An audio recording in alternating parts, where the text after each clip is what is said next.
हिंदी की बोलियां। हिंदी भाषा के विकास में बोलियों का बड़ा योगदान है। प्राचीन व मध्यकालीन हिंदी साहित्य को समझने के लिए हमें बोलियों का परिचय एवं उनकी संरचनागत विशेषताओं का जानना जरूरी होता है। इस वीडियो में आप लोग हिंदी की प्रमुख बोली अवधि का सामान्य परिचय प्राप्त कर सकेंगे। यह video UGC NET SET KTET PGT TGT BA MA छात्रों के लिए है। साहित्य सार आप लोगों को पसंद आए तो जरूर लाइक शेयर और सब्सक्राइब भी कर लीजिए।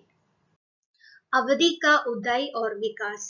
अर्धमागधी से विकसित पूर्वी हिंदी बोलियों में अवधि प्रमुख बोली है। अर्धमागधी अपभ्रंश है। पूर्वी हिंदी उपभाषा है।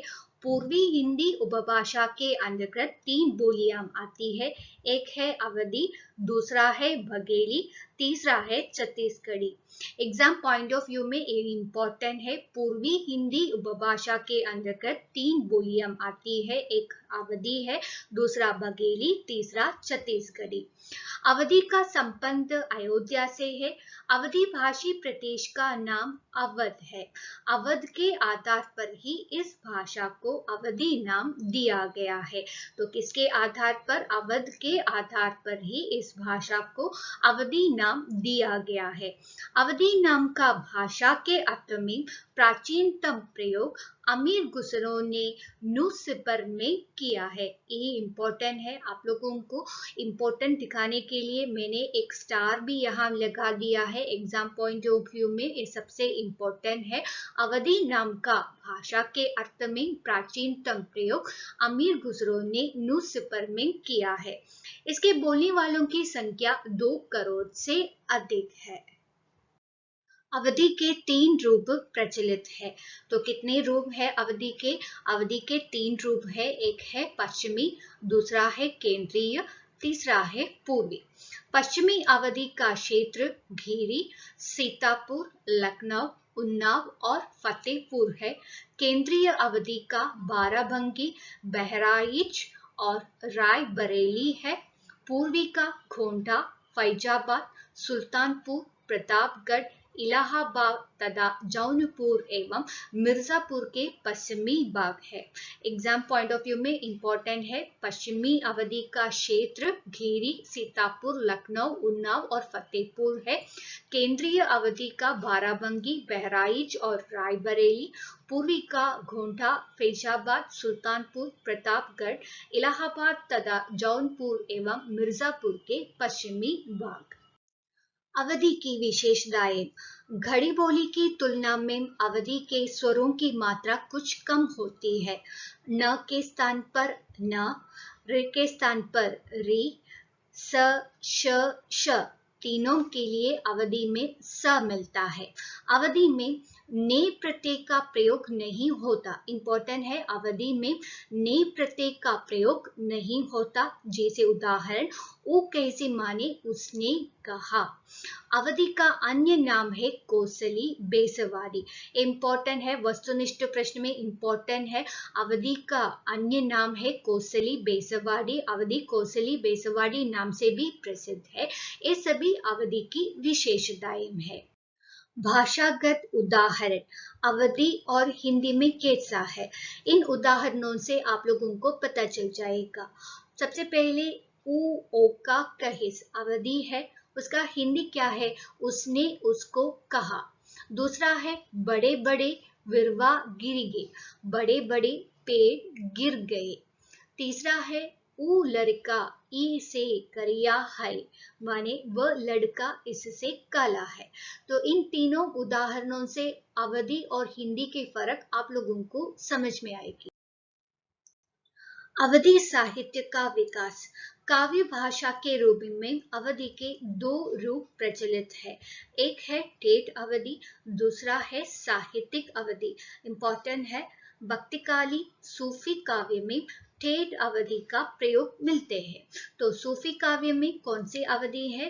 सूफी काव्य में ठेठ अवधि का प्रयोग की है। गोस्वामी तुलसीदास की रचनाएं साहित्यिक अवधि में है। तो गोस्वामी तुलसीदास ने कौन सी अवधि का प्रयोग की है? साहित्यिक अवधि का प्रयोग अपनी रचनाओं में की है। अवधी भाषा में लिखी गई प्रसिद्ध रचनाएं है, एक है रामचरितमानस, दूसरा है पद्मावत। अवधि से संबंधित महत्वपूर्ण वस्तुनिष्ठ प्रश्नों को हम चर्चा करेंगे। सबसे पहला सवाल है, अवधि के उदय का स्रोत है। ऑप्शंस: अर्धमागधी, मागधी, शौरसेनी, गस। सही उत्तर है अर्धमागधी। अवधि का एक अन्य नाम यह भी है। ऑप्शंस: बघेली, छत्तीसगढ़ी, कोसली, मगही। तो सही उत्तर है कोसली या बेसवाड़ी। तीसरा सवाल है, किस जिले में अवधी नहीं बोली जाती है? मिर्जापुर, जौनपुर, बलिया, बस्ती। सही उत्तर है बलिया। बलिया में भोजपुरी है। अवधी का प्रथम ग्रंथ है।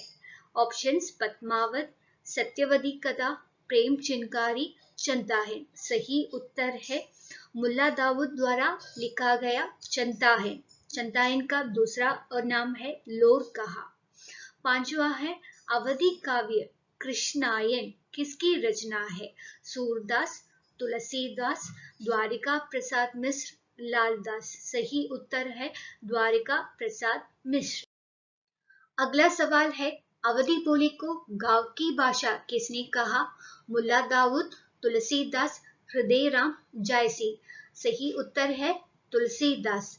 तुलसीदास ने गिरा ग्राम्य सियराम जस गावहीम सुनहीम सुजान कहकर रामचरितमानस की भाषा अवधि को गांव की भाषा कहा है। तुलसीदास की कौन सी रचना अवधि में है? ऑप्शंस: कवितावली, विनय पत्रिका, बरईव रामायण, गीतावली। सही उत्तर है बरईव रामायण। गोस्वामी तुलसीदास की प्रमुख रचनाएं रामचरितमानस, बरईव रामायण, रामलला लहचू, जानकी मंगल, पार्वती मंगल, रामाज्ञा प्रश्न, वैराग्य संदीपनी आदि कृतियां अवधि में है। अवधि में संवाद शैली का सफल ग्रंथ कौन सा है? अंतिम सवाल है, अवधि में संवाद शैली का सफल ग्रंथ कौन सा है? हनुमान नाटक, हनुमान बाहु, भक्तमाल, राम रासो। सही उत्तर है हनुमान नाटक। निष्कर्ष रूप में कह सकते हैं कि साहित्यिक दृष्टि से अवधि भाषा समृद्ध है। तुलसीदास रचित रामचरितमानस, जायसी रचित पद्मावत जैसे हिंदी महाकाव्य अवधि भाषा में रचे गए। इस भाषा के प्रमुख अन्य कवियां हैं कुतुबन, मंजन, लालदास, नाभादास, अग्रदास, नूर मोहम्मद आदि। साहित्य सार में अपलोड करने वाले नए वीडियो मिलने के लिए आप लोग जरूर सब्सक्राइब करके बेल आइकन भी दबा दीजिए। अगले वीडियो में हम मिलेंगे।